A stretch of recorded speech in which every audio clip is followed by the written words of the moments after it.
Hola, gente de mente. En este espacio tenemos el honor hoy de recibir al doctor Alejandro Ernesto Macías Hernández, distinguido médico internista, infectólogo, catedrático de la Universidad de Guanajuato, miembro del Sistema Nacional de Investigadores nivel 3, cuya trayectoria ha sido fundamental en la divulgación y comprensión de los temas de salud, especialmente durante los tiempos pandémicos. El doctor Macías ha sido una voz crucial en la difusión de información clara y precisa, guiando a la comunidad a través de momentos de incertidumbre con su sabiduría y su enfoque empático, lo que ha merecido reconocimientos nacionales e internacionales. Con su amplio conocimiento y su compromiso inquebrantable con la educación y la divulgación, el doctor Macías ha brindado claridad y orientación en una época en la que la salud se ha convertido en una prioridad central para todos. Bienvenido, doctor, a este espacio. Hola, Kisia, me encanta estar con tu auditorio. Muchas gracias por la invitación. No, muchas gracias a usted, doctor. Si me permite comenzar preguntándole una cosa que me llama mucho la atención de algo que usted ha comentado en entrevistas anteriores. Tengo entendido que a usted le gustaba desde niño estas artes de las matemáticas, la física, y que por azares del destino usted estudió medicina, que no era lo que usted quería estudiar. Y hay un tema muy interesante por lo siguiente. Nuestro auditorio, doctor, son en su mayoría residentes de ciencias médicas, de especialidad y subespecialidad médica, y residentes también de otras áreas de maestrías y doctorados de la República. Y un tema fundamental en estos ambientes es la vocación. Sí. Entonces, quisiera yo que nos platicara poquito cómo no están peleadas estas cosas y cómo es que usted encuentra en la medicina algo con lo que finalmente se apasiona y no es precisamente lo que usted quería hacer en un inicio. Ujú. Bueno, hay que decir que yo tuve una educación muy conservadora. De aquí, Guanajuato, León es de las áreas más conservadoras de México. Pero dentro de esa educación tuve una disciplina muy estricta en la educación. Y algo que se daba mucho énfasis cuando yo estaba en la primaria, por ejemplo, eran las matemáticas, la lengua también. Pero a mí las matemáticas siempre me gustaron y tuve buenos profesores sobre todo. Eh, y como que esa era mi tendencia. Eh, Aquí en León, sin embargo, no están las escuelas de la Universidad de Guanajuato. Yo soy de una gran familia, me refiero en número también, una estupenda familia que me tocó de clase media. Y me tocó nacer en una familia con otros 8, éramos 9 hermanos. Entonces, de aquellas familias del baby boom Ujú. que la verdad había el dinero suficiente pues para vivir una vida decorosa, pero yo no tenía posibilidades de salir a estudiar fuera de la ciudad de León, ¿verdad? No, hubiera sido muy difícil para mis padres. Entonces, pues yo me decidí por estudiar medicina porque de las escuelas de la Universidad de Guanajuato era la única que estaba aquí en la ciudad de León, porque estaban aquí los grandes hospitales del estado.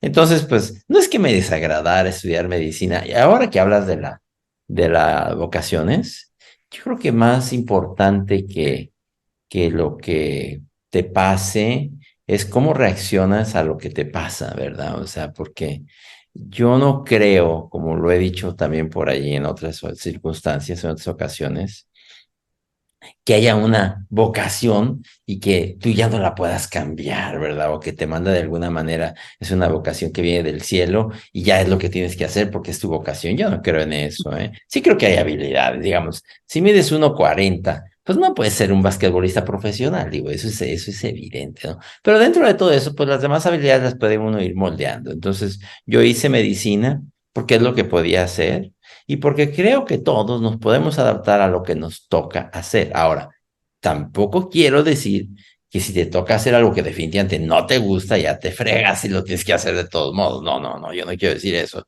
Pero a veces, que es muy común, más que querer, digamos, si tú quieres hacer algo, pero no se te da y puedes hacer otra cosa que se te dé mejor, pues yo creo que te adaptas y lo haces y yo he sido pues de los médicos el más feliz. Termino este comentario diciendo eso porque sí he visto yo frecuentemente que hay mucha decepción a veces en los médicos cuando ven que el tiempo que se dedique a la profesión es demasiado y que la paga no es muy buena y hay mucha decepción y hay quien dice, no, pues esta carrera no la hubiera yo escogido y pues yo hubiera escogido otra cosa. Hay mucha, digamos, negacionismo de la profesión a veces, ¿no? Yo creo que no hay, digo, yo creo que los médicos tenemos todo para ser felices, doctores, doctoras. Y yo he sido, aunque no era mi profesión, mi vocación primaria, digamos, pues yo he sido el más feliz de los médicos. Doctor, y quíteles esa idea errónea a los que todavía están como confundidos de si entrar a medicina o no. ¿Verdad que sí utilizamos las matemáticas dentro de la medicina? Sí, claro, o sea, a ver, hay que decir que todas las matemáticas que aprendí, las ciencias básicas, que eran la física, la química, las matemáticas sobre todo, me han sido de enorme utilidad. De hecho, para el tipo de práctica que yo quiero hacer, que desarrollé, y que tiene mucho que ver con ese nuevo concepto de la medicina basada en evidencias. Si tú quieres hacer medicina basada en evidencias, que es realmente la única medicina, el único apellido que debe tener la medicina, porque hay homeopatía, hay medicina homeopática, hay alemana, hay cubana, hay china, hay medicina cuántica, macromolecular, micromolecular, la que tú me digas. Ninguna de esos apellidos tiene ningún sentido. El único apellido que debe tener la medicina es la que se sustenta en evidencias, en la mejor evidencia disponible, que no siempre hay evidencias, pero la mejor evidencia disponible. Y para eso es fundamental el manejo de ciencias básicas y de herramientas como la estadística, la matemática, son imprescindibles. Si quieres hacer esa medicina, lo necesitas. Claro, y es fundamental, bueno, ahora que le comento que vamos, nuestro auditorio precisamente se centra en estos estudiantes que están haciendo la residencia e investigadores que están en formación. He yo notado, no sé si comparte usted conmigo, doctor, que hay una apatía ahora recientemente en estas nuevas generaciones de acercarse a la investigación científica. Y justo esto que usted dice, no hay otra manera de entender la medicina más que la basada en evidencias. Entonces, queriendo que no, el médico debiese de tener ese amor a lo mejor por la investigación, por la lectura, los artículos que le actualicen en su quehacer. No es como llegar a la clínica nada más. No, comparte, doctor. Sí, mira, yo leí, por ejemplo, no, ustedes son demasiado jóvenes para haber disfrutado la lectura, por ejemplo, de Isaac Asimov. Isaac Asimov era un físico de formación, que sin embargo daba clases en escuelas de medicina y fue uno de los grandes autores de ciencia ficción. Tenía toda una serie de libros que se llamaban La Fundación. Isaac Asimov en su biografía describe un fenómeno de los estudiantes de medicina, ¿verdad? Decía, bueno, yo daba clases en ciencias básicas en medicina, pero nunca me pude adaptar, dice, porque sentía que yo les hablaba y todo lo que ellos querían era ya traer un estetoscopio colgado en el cuello y salir corriendo con un recetario a dar recetas.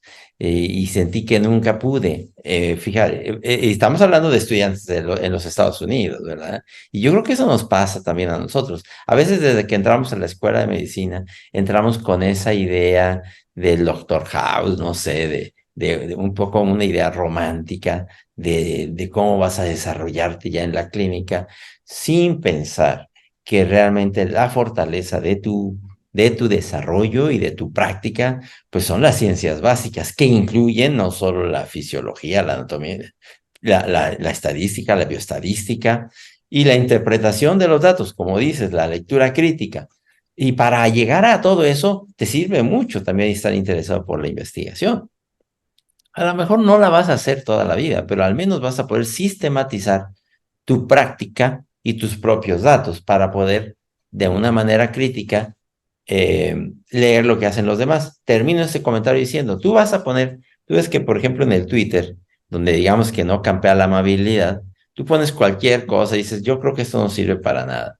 Alguien te dice, no, este es un bueno para nada, es un inútil, es un tonto. Mire, aquí está este artículo que dice que sí sirve. Eso no es medicina basada en evidencia. Medicina basada en evidencia no es ir a buscar lo que ya estás pensando y decir, ah, aquí hay un artículo que dice eso, ya me los amolé. No, no va por ahí. La lectura crítica es algo muy diferente. Es algo que realmente ve la información eh, con un sentido crítico y que establece ¿qué tanto eso va a impactar tu práctica y cuál es el tamaño del efecto? ¿Verdad? No nada más si hay una diferencia significativa, estadística, sino cómo va a impactar eso en un paciente, ¿verdad? Entonces, no, practicar la medicina basada en evidencias en la actualidad es la única medicina que yo creo que se puede, que se debe practicar y para eso necesitas muchísimas herramientas. Claro. Doctor, ¿cómo empieza su interés en la divulgación científica? Porque médicos con experiencia y que tengan el conocimiento, creo que hay muchos que se defienden, pero usted hace una tarea y yo la quiero destacar aquí muy importante, especialmente en el tiempo pandémico, donde todo el mundo necesitaba un norte y usted creo que fue una de las voces más importantes que estuvo dando guía y orientación y bueno, vamos para acá y ahora como que no y vamos para acá. ¿Cómo nace este interés por la divulgación científica y cómo es que han crecido tanto sus redes sociales? Porque la verdad es que su voz es una voz de mando. Ajá. Mira, yo creo que la vida de todos está marcado por algunos golpes también de, no sé, del destino, de suerte. Yo creo que sí hay la suerte. Yo toda la vida fui maestro universitario y tuve mi práctica clínica y fui muy feliz, he sido muy feliz con eso. Y siempre intenté en mi práctica clínica y en mi tarea, en mi labor como, como divulgador en la universidad para mis alumnos de enseñar las cosas objetivamente y también creo que un poco apasionadamente. Yo eso se lo aprendí a un maestro. Sí, cualquier cosa que hagas, se debe de cantar que lo estás haciendo con gusto, con pasión, que te está gustando. Si no, yo creo que alguien te ve y te dice, ay, qué pereza, mano, o sea, qué flojera. Cuando ves un autor o bueno, un profesor en la universidad que llega, bueno, te dan ganas de levantarte y de salirte, creo que eso no te deja mucho. Entonces, lo que hagas, hazlo con gusto y hazlo con fuerza y hazlo con pasión. Yo creo que eso lo quise yo hacer siempre. Me ocurrió que yo, por azares del destino, acabé en infectología. Yo quería ser cardiólogo. Algo me cambió ahí, que fue una rotación que tuve. Finalmente hice infectología. Y luego vino la pandemia de influenza. Y dime si no es un golpe del destino que el secretario de salud era amigo mío, pero yo lo había conocido como socio en un consultorio que yo había tenido desde 1 o 2 décadas anteriores. El doctor José Ángel Córdoba Villalobos, un gran médico mexicano, había sido mi compañero, mi amigo. Cuando llega a la Secretaría de Salud, viene la pandemia de influenza, ¿quién sabe de influenza? Pues un infectólogo. Yo tengo un amigo que es infectólogo, venga para acá. O sea, dime si no hay golpes del destino, ¿verdad? De otra manera hubiera sido muy difícil. Eso fue por un lado. Pero por otro lado, ustedes son demasiado jóvenes tampoco, también para recordar los videocassettes, a algunos a lo mejor les tocaron. No, Yo daba clases en la universidad y entonces, como llegaba yo al laboratorio, hablaba, les echaba un rollo pues a mis alumnos y luego pasábamos a revisar la práctica de laboratorio, yo soy microbiólogo, eh, llegó un momento que dije, bueno, ¿por qué no hacemos la grabación de esto? Lo ponemos en un videocassette, me ahorro yo eso, me dedico a otra cosa y ya cuando vean el videocassette entonces, ya pasamos a la práctica, porque el rollo es el mismo, ¿no? Entonces, así fue durante en los 90. Yo en eso, digamos que fui pionero, sin saberlo. Y cuando mis propios alumnos un día me dijeron, oye, doctor, ¿por qué no subimos esto mejor al YouTube y que lo vean en el YouTube? ¿Para qué quiere una videocasetera aquí? Y dije, ¿y qué es eso del YouTube? O sea, yo la verdad me declaro neófito en todas estas cuestiones de las redes sociales. Y así fue como empecé a subir algunos videos en YouTube. Y luego, te digo, vino la pandemia de influenza y ya los videos yo ya los subía. Y eso fue lo que llevó. Yo no busqué nada de eso. Yo lo que quería era siempre difundir una información y hacer las cosas con mis alumnos. Y eso fue, y fueron, digamos, creciendo solitas. Pero te voy a decir una cosa que no es algo que yo haya buscado. Y la gente cree que yo me la vivo en las redes sociales y no es así.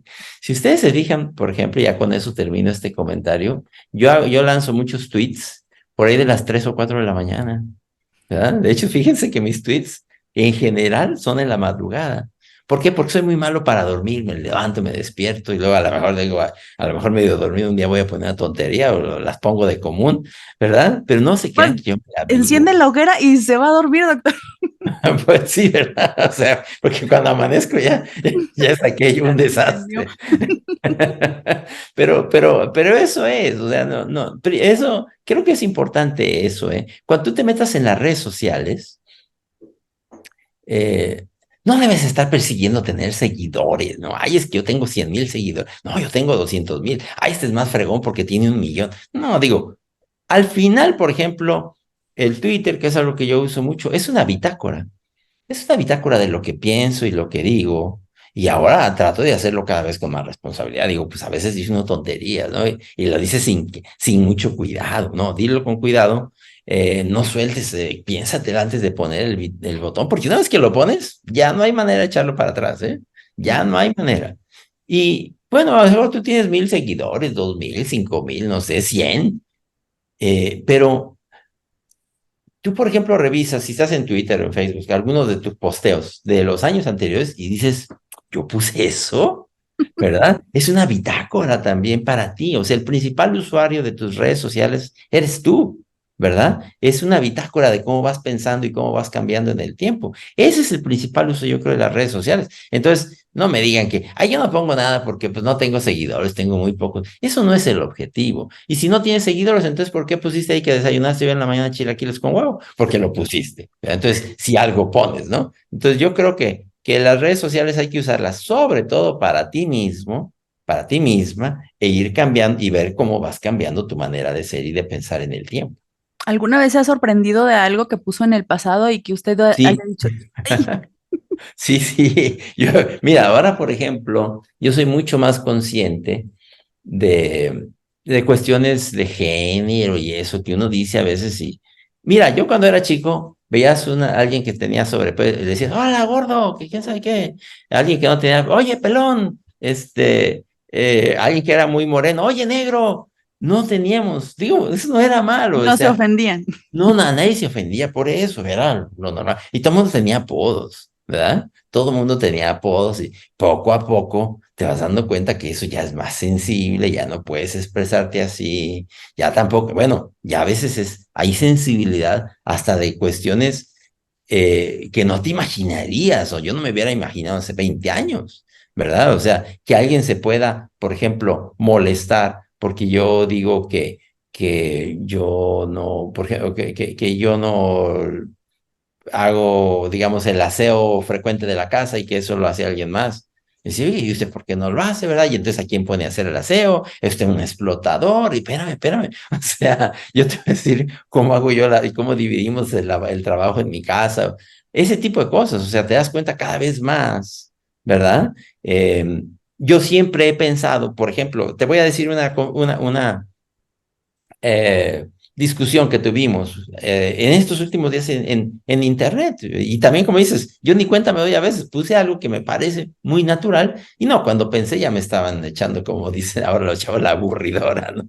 Porque puse yo, a ver, yo no creo que un maestro que reprueba a más de la mitad del grupo esté haciendo algo bien, ¿verdad? Yo creo que eso no está bien. Yo creo que hay una media estadística, si tú tienes un examen en el que estás reprobando a casi todos, algo no hiciste bien tú como profesor y eso no está bien. Bueno, yo puse eso porque es lo que pienso. Bueno, eso desató una serie de comentarios y muchos se me vinieron al cuello. Y gente muy pensante también, ¿eh? Gente que piensa sinceramente de una manera diferente y dice, bueno, es que yo hago un examen y si lo reprueban ellos porque son omisos, porque no estudiaron, qué sé yo. Y yo digo, bueno, está bien, pero hay una estadística, ¿verdad? Y yo no creo que reprobara más de la mitad. Y entonces, si bien tengo una discusión, a veces muy visceral, ¿verdad? Pero te das cuenta que ya ni siquiera ese tipo de cosas que tú crees que son relativamente neutras desde un punto de vista de la discusión, a que al final lo van a hacer. Ya casi no hay nada neutro, casi todo ya genera posiciones encontradas. Termino aquí también este comentario diciéndote, ve lo que está pasando a veces con cómo nos hemos polarizado, ¿verdad? Por ejemplo, ahora lo que está pasando en Acapulco y nos autorreferenciamos. Por ejemplo, alguien me dice, no, es que esto de Acapulco señala que el gobierno no tiene ninguna capacidad, que no reaccionaron a tiempo. Y por otro lado, Hay otros grupos que dicen, bueno, eso que pasó es un huracán de categoría 5, nadie hubiera podido por eso, hay 1 millón de personas allí, ningún gobierno tiene la capacidad para responder a 1 millón de personas. Pero por otro lado, hay otro grupo de gente que está diciendo, no, ese gobierno es una porquería, porque no tiene, se robaron el dinero del Fonden, que no tienen dinero y por eso ahora la gente de Acapulco está sufriendo. Entonces, tú estás poniendo, a lo mejor dices, no, sí, yo creo que este gobierno es una porquería. Tú militas en ese grupo, lo pones y sin embargo te estás mordiendo la cola, porque estás publicando dentro del mismo grupo que ya está pensando en eso. No vas a convencer a nadie. Por otro lado, si tú dices, no, es que pues este es un gran gobierno, pero pues este huracán en categoría 5 pues es incapaz, o sea, ¿quién va a poder con eso? Y lo pones, ¿y a quién vas a convencer? A nadie, porque de todos modos lo estás poniendo en un grupo que ya Y sabe ya lo sabe que vas eso. a pensar y lo que vas a decir, y te estás autorreferenciando, y ya perdimos la capacidad de platicar unos con otros. Caímos entonces en cámaras de eco, ¿verdad? En donde ya estamos polarizados y somos incapaces ya siquiera de platicar. Y estoy dando un ejemplo, pero eso mismo pasó con la pandemia, pasó con los cubrebocas, pasó que si con las vacunas, que si la vacuna es cubana, que si es rusa, no sé, ya no, a ver, llega un momento en que ya no podemos ni siquiera platicar unos con otros. Claro, y justo eso que comentamos ahorita de la capacidad de tener una lectura crítica, eso se va perdiendo por estar haciendo caso precisamente a estos grupos de eco, donde forzosamente mi posición tiene que estar o en contra o a favor de una postura política y dejamos de ver lo realmente importante, creo yo, que entre nosotros debiese ser la salud de la población. Y esto da pie a mi siguiente pregunta, doctor, en cuanto a las vacunas. Ahorita hay una polémica porque se acaban de recibir un lote de vacunas Abdala, y que van a empezar a administrarse. Entonces yo escucho dentro de los grupos médicos, efectivamente, como usted dice, y más dentro del gremio, que unos, sin hacer una investigación previa, empiezan a popularizar y a demeritar la vacunación, que esto a mí me parece un poco peligroso, usted quisiera conocer su postura, que lleva a informar a la gente de una manera muy mala, porque si yo como médico desacredito cualquier tipo de vacunas, al ratito voy a tener un grupo de personas no médicas antivacunas, que esto me parece más peligroso que ponerse cualquier tipo de vacunas, ¿no? Y Claro. esta situación pasa tanto por el origen, creo yo, de las vacunas Abdala y en su momento del Sputnik, como a los comentarios de doctores como Peter McCullough, creo que fue uno que Sí, habló en Estados Unidos, que era una la vacuna está conspiración. matando gente. Exacto. Ajá. A ver, mira, yo creo que das un ejemplo muy bueno, Kitsia, porque es exactamente lo que estamos platicando. ¿A quién puedes convencer tú, no? De alguien que ya tenga un convencimiento. Por ejemplo, no sé, si te gusta el béisbol, el fútbol, tú le vas a la América o al Guadalajara, ¿no? Tú, por ejemplo, si somos realistas, vamos a suponer que tú eres americanista de corazón, no sé, o de otro equipo. Tú le vas a un equipo. Te voy a convencer yo de que no le vayas a la América, que mejor le vayas al Guadalajara, que es mejor irle al Guadalajara que irle a la América. ¿Te puedo convencer de eso? No. Eso es bayesiano, ¿eh? Si alguien está atrincherado en una posición, no lo vas a sacar de allí. Entonces, ¿para qué quieres convencer a alguien que de todo modo no vas a convencer? ¿Tú a quién puedes convencer? Puedes convencer al que está más abierto, al que está quizás indeciso, y a ese sí lo puedes jalar a tu grey, digamos, ¿verdad? ¿Cómo vamos a hacer con las vacunas? Digo, en las vacunas hay dos posiciones que son extremas ahorita mismo. Hay quien te dice, a ver, no, esta vacuna es una absoluta porquería porque no la autorizó la OMS, porque no está autorizada como refuerzo, porque la hicieron en Cuba, que quién sabe cómo la estudiarían, ¿verdad? Porque no publicaron los ensayos de fase 3, por esto, porque ya se caducó y le dieron una extensión. Es una porquería, no se pongan eso porque los puede hasta matar. Quien tenga ya esa posición absolutamente entendida, no lo vas a sacar de ahí. Por otro lado, hay otro grupo de decir, a ver, esta es una vacuna que se hizo en Cuba, no, y los cubanos hacen las cosas muy bien técnicamente, y es una vacuna útil porque se desarrolló así y así y así, y se ha aplicado a millones de personas, y se ha mostrado que como refuerzo es una vacuna muy buena. Sí, la verdad es que ya caducó, pero ya le dieron, ya la analizaron y está funcionando, y todavía se puede usar porque ya la analizó la COFEPRIS. ¿Y a quién vas a convencer de eso? Al que de todos modos ya está convencido. ¿Cómo puedes estar en un punto intermedio? Porque también a los que están convencidos de otra cosa ya no los vas a cambiar. Yo creo que la mejor posición que tú puedes decir, bueno, yo analizo las cosas a favor y en contra. ¿Es de verdad que esta vacuna eh, tenía tales pecados originales? ¿No se desarrolló así? ¿Se aplicó antes de investigarse bien? ¿No estaba autorizada por la OMS? Etcétera, etcétera. Pero bueno, como refuerzo, te puede dar una inmunidad que no es la ideal, pero es mejor que nada, ¿no? Y digamos, esa es una posición intermedia, al menos tratas de ser objetiva y a lo mejor con eso logras un poco más, porque si ya te metiste tú también a una cámara de eco, de ahí no te van a sacar y al rato ya te estás autorreferenciando, ya te estás mordiendo la cola y ya simple y sencillamente estás nomás dándole vueltas a lo mismo. Entonces, pues es muy difícil, pero yo creo que lo que hay que tratar es de mantener una información, nosotros que somos personal de salud, lo más objetiva posible. Claro, y más como usted dice, con las personas que están ávidas de saber, porque quien ya tiene una postura, no les vamos a cambiar. Pero sí hay población que se acerca a decir, ¿qué hago?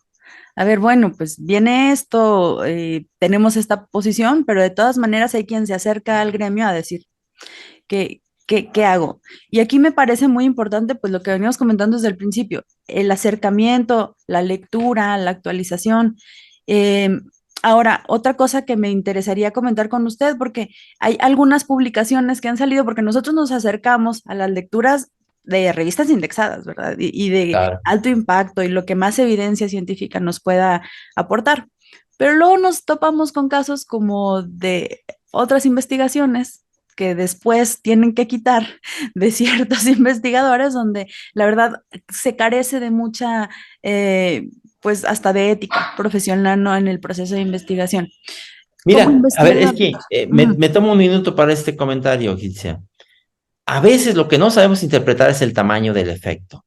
Por ejemplo, tú estudias 5.000 pacientes contra 5.000 pacientes, o 5.000 personas contra 5.000 personas. A 5.000 personas les diste, qué sé yo, aspirina o café, ¿no?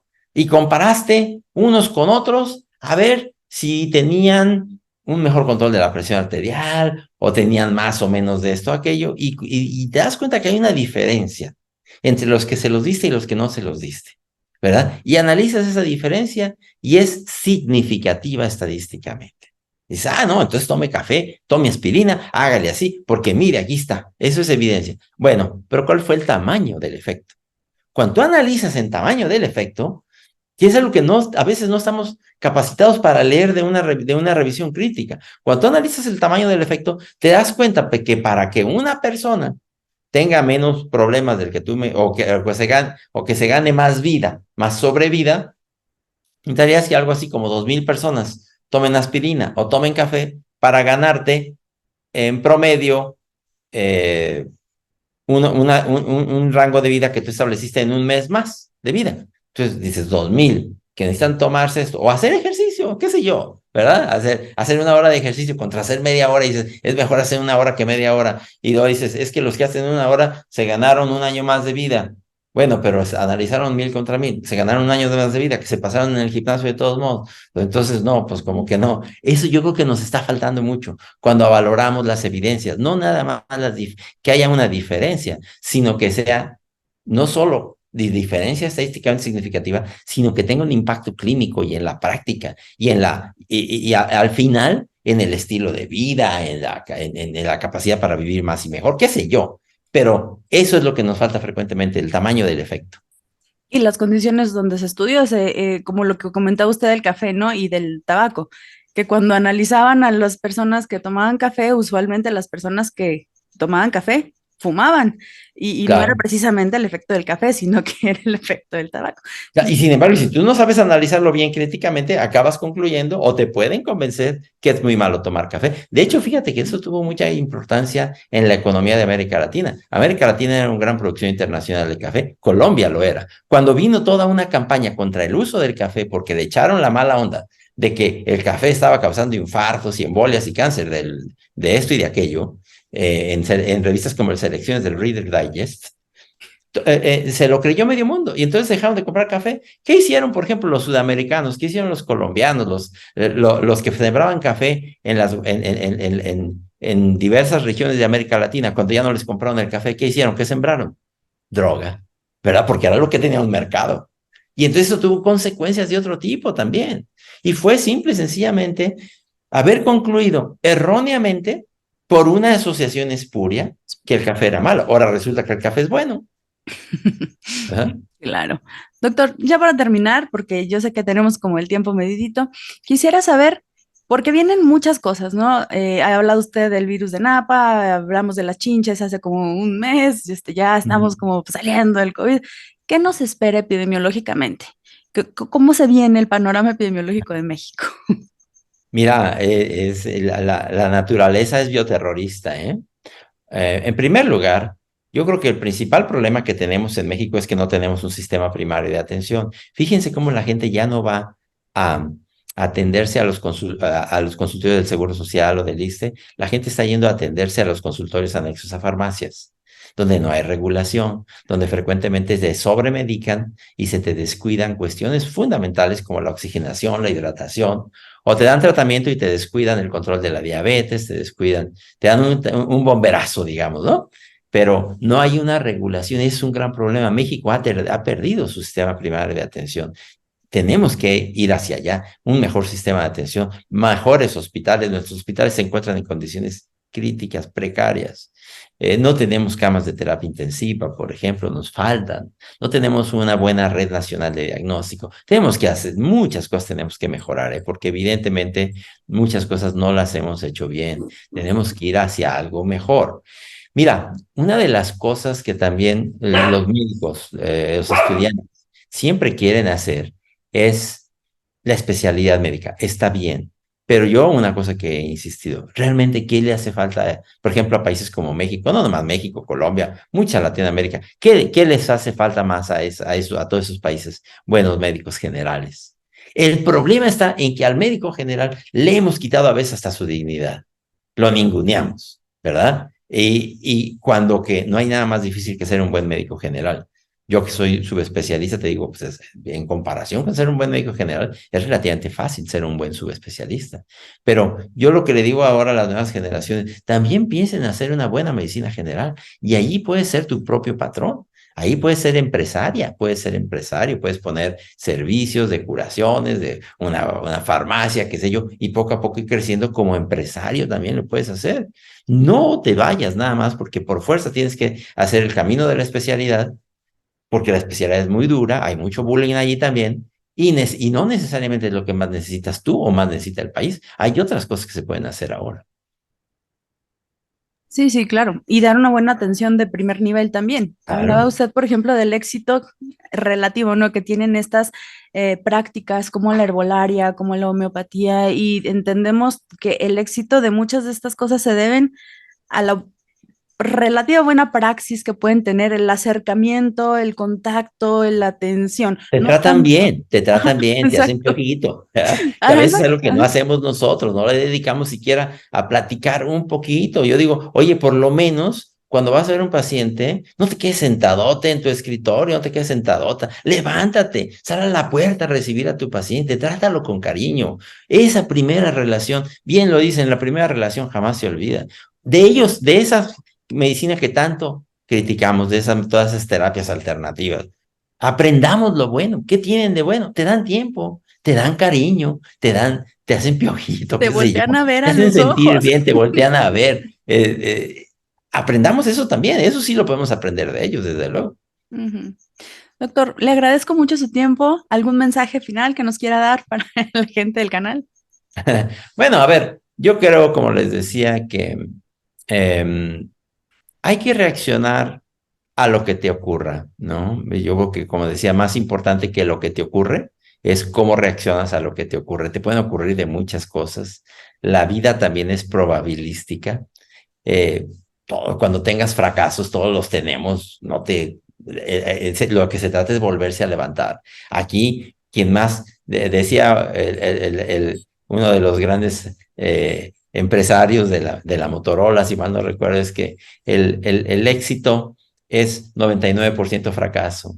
O sea, el que se levanta, el que tiene fracasos pero sabe levantarse, el que no se arredra, no se queda boca abajo cuando se cae. Yo creo que eso, o sea, lee mucho, haz las cosas con pasión, Cuando tengas un revés, no te dejes vencer. Y a la larga, sí, en la profesión que tengas, yo hablo por la profesión de la medicina, por ejemplo, la profesión de medicina, si lo haces con pasión, te interesas por tus pacientes, pues vas a ser una buena doctora, vas a ser un buen doctor. Pero eso se aplica, yo creo, que a cualquier profesión. Yo creo que en cualquier profesión de lo que se trata es sobreponerse a los fracasos, levantarse. Y a los jóvenes yo algo que les digo, yo no estoy para dar consejos, pero algo que a mí me funcionó bastante es leer de todo. Yo leía de todo. Y ahora ya no, casi no se lee, pero yo leía de lo que podía, de física, de química, de matemáticas, de algo que no entendía. O sea, yo leía de todo y un día encuentras ahí también algunas cosas que te van a servir. Entonces, yo creo que leer de todo, entender, tratar de entender un poquito de todo, te va a servir. No sabes en qué, pero un día va a brincar eso que aprendiste y te va a servir. Y vas a decir, yo sí sé. Claro. No, pues doctor, le agradezco muchísimo. Gracias por su tiempo y esperemos tenerlo de vuelta en el canal en un futuro no muy lejano. Lo hacemos, Cristian, con mucho gusto. Muchas gracias por la invitación.